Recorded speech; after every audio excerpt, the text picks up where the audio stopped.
Israel మళ్లీ ఇరాన్పై దాడులకు దిగింది. ఈ నేపథ్యంలో తదుపరి పరిణామాలు ఎలా ఉంటాయనే దానిపై రక్షణ వ్యూహాత్మక వ్యవహారాల నిపుణులు డాక్టర్ కన్నగంటి రమేష్ గారిని అడిగి తెలుసుకుందాం.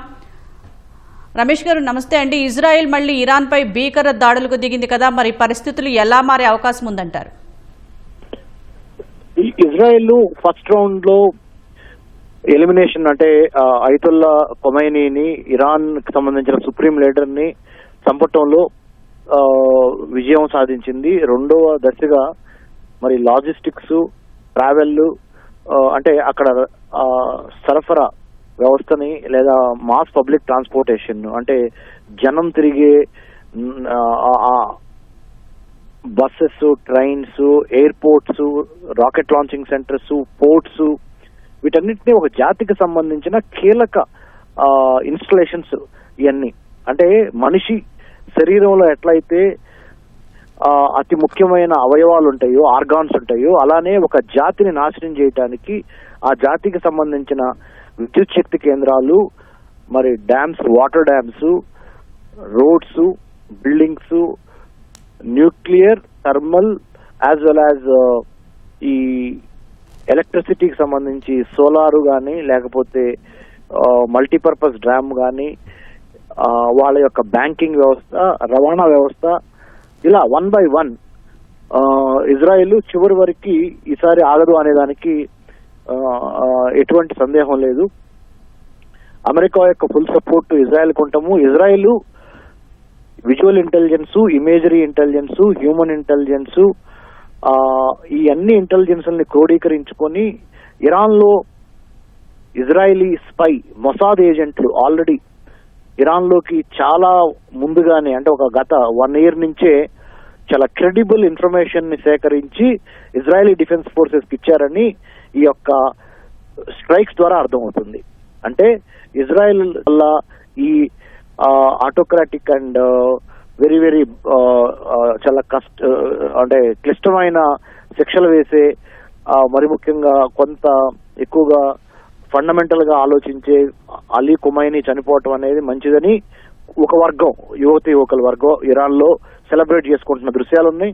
ఇంకొక వైపున చాలా extremist and conservative traditional people Ali Khomeini చనిపోవటం అనేది చాలా పెద్ద దురదృష్టకరమైన ఘటనగా దానికి ప్రతీకారం తీసుకోవాలని ఇంకొక వైపున ఇట్లా 2 రకాల వర్గాలుగా ఏర్పడినాయి.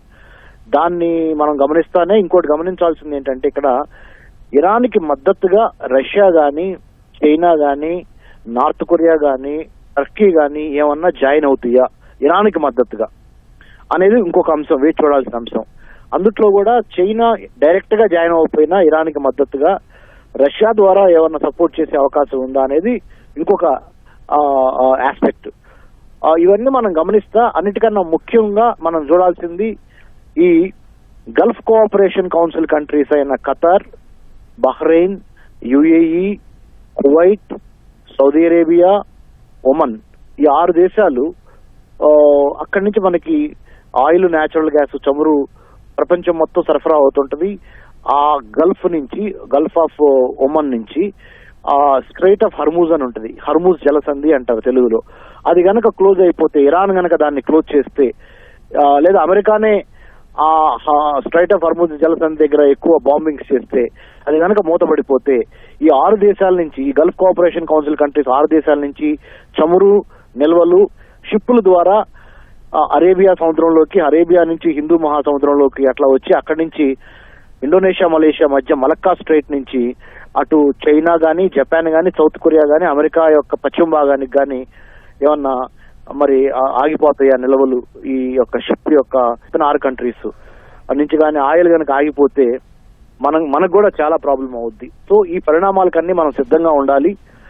Oil, natural gas, petrol, diesel products మనం, ఎందుకంటే ఎనర్జీ రిచ్ కంట్రీ కాదు మనది, ఎనర్జీ ఇండిపెండెంట్ కంట్రీ కాదు మనం, ఎనర్జీ డిపెండెంట్. అంటే వేరే దేశాల మీద, మరి ముఖ్యంగా ఈ పశ్చిమాసియాలో ఉన్న దేశాల మీద మనం ఆయిల్, న్యాచురల్ గ్యాస్ కోసం ఆధారపడతాం. కాబట్టి ఇంకొక అంశం ఏంటంటే, భారతీయ పౌరులు ఇప్పుడు నేను చెప్పిన అన్ని దేశాల్లోనూ చాలా చోట్ల పనిచేస్తున్నారు. కొన్ని చోట్ల ఇంజనీర్లుగా, కొన్ని చోట్ల డాక్టర్లుగా, కొన్ని చోట్ల డైలీ వేజ్ లేబరర్ గా, అంటే ప్రతిరోజు రోజువారీ కూలీ పనిచేస్తున్నారు చాలా మంది ఉన్నారు. భారతదేశానికి వాళ్ళు సంపాదించే డబ్బు మరి విదేశీ మార్గద్రవ్యం ఎంతో పెద్ద స్థాయిలో పంపిస్తున్నారు. అవన్నీ దెబ్బపడే అవకాశం కూడా ఉంటుంది. రమేష్ గారు, ఇప్పుడు అలాగే ఇప్పుడు యుద్ధం జరుగుతున్న వేళ మూడో పక్షం జోక్యం చేసుకుని ఇరు పక్షాలకు నచ్చ చెప్పే అవకాశం ఉందంటారా? ప్రస్తుతానికి అమెరికా, ఇజ్రాయెల్ ఎవరు చెప్పినా ఇనే స్టేజ్ లో లేదు, ఇరాన్ కూడా ఎవరు చెప్పినా ఇనే స్టేజ్ లో లేదు. మీరు చెప్పిన స్టేజ్ ఎప్పుడు వస్తుందంటే భారీగా జననష్టం జరిగి ప్రపంచం మొత్తం ముక్తకంఠంతో ఈ మూడు దేశాల మీద ఒత్తిడి చేయగలిగిన రోజున, ఈ మూడు దేశాలు ఏంటి, అమెరికా, ఇజ్రాయెల్ ఒక పక్కన, ఇరాన్ ఇంకో పక్కన, వీటిని ప్రపంచంలో ఉన్న మిగతా 190 దేశాలు ఈ ముగ్గురు దేశాల మీద ఒత్తిడి తీసుకురాగలిగిన రోజున ఐక్యరాజ్య సమితి ద్వారా కానివ్వండి, లేకపోతే డైరెక్ట్, అంటే ఉదాహరణకి సమస్యలో నుంచే నాయకత్వం పుట్టింది. Every crisis will give an opportunity for someone to emerge as a leader. ఇండియాకి ఇది మన యొక్క విదేశాంగ విధానం అన్నప్పుడు, మన యొక్క విదేశాంగ విధానాన్ని మన జాతీయ భద్రతా సలహాదారు అజిత్ దోవల్ గారు, ప్రధానమంత్రి మోడీ గారు, జయశంకర్ గారు, మన విదేశీ వ్యవహారాల శాఖ మంత్రి, వీళ్ళు ఇప్పుడు ఒక predictive and proactive and leadership తీసుకొని అటు ఇరాన్ తోనూ, అటు ఇజ్రాయెల్, అమెరికాతోనూ మాట్లాడగలిగి శాంతికి ప్రయత్నం చేయగలిగిన చర్యలు చేపట్టాలి. ఓడిపోతామా గెలుస్తామా, మన మాట వాళ్ళు వింటారా అది వేరే విషయం. కానీ మనం మట్టికి మనసా వాచా కర్మేణ 100% పూర్తి ఎఫర్ట్స్. ఇంకో నెక్స్ట్ స్టేజ్ ఏంటంటే మరి శాటిలైట్స్ ద్వారా కూడా క్షిపణి వ్యవస్థల్ని నిర్వీర్యం చేయటము, అది మూడో స్టేజ్.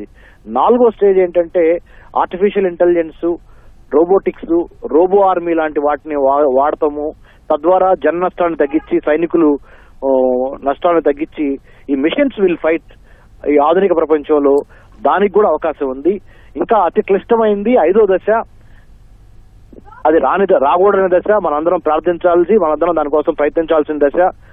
న్యూక్లియర్ వెపన్స్ వాడకుండా అడ్డుకోగలగాలి, అణ్వాయుధాలు వాడకుండా ఈ యుద్ధంలో అడ్డుకోగలగాలి.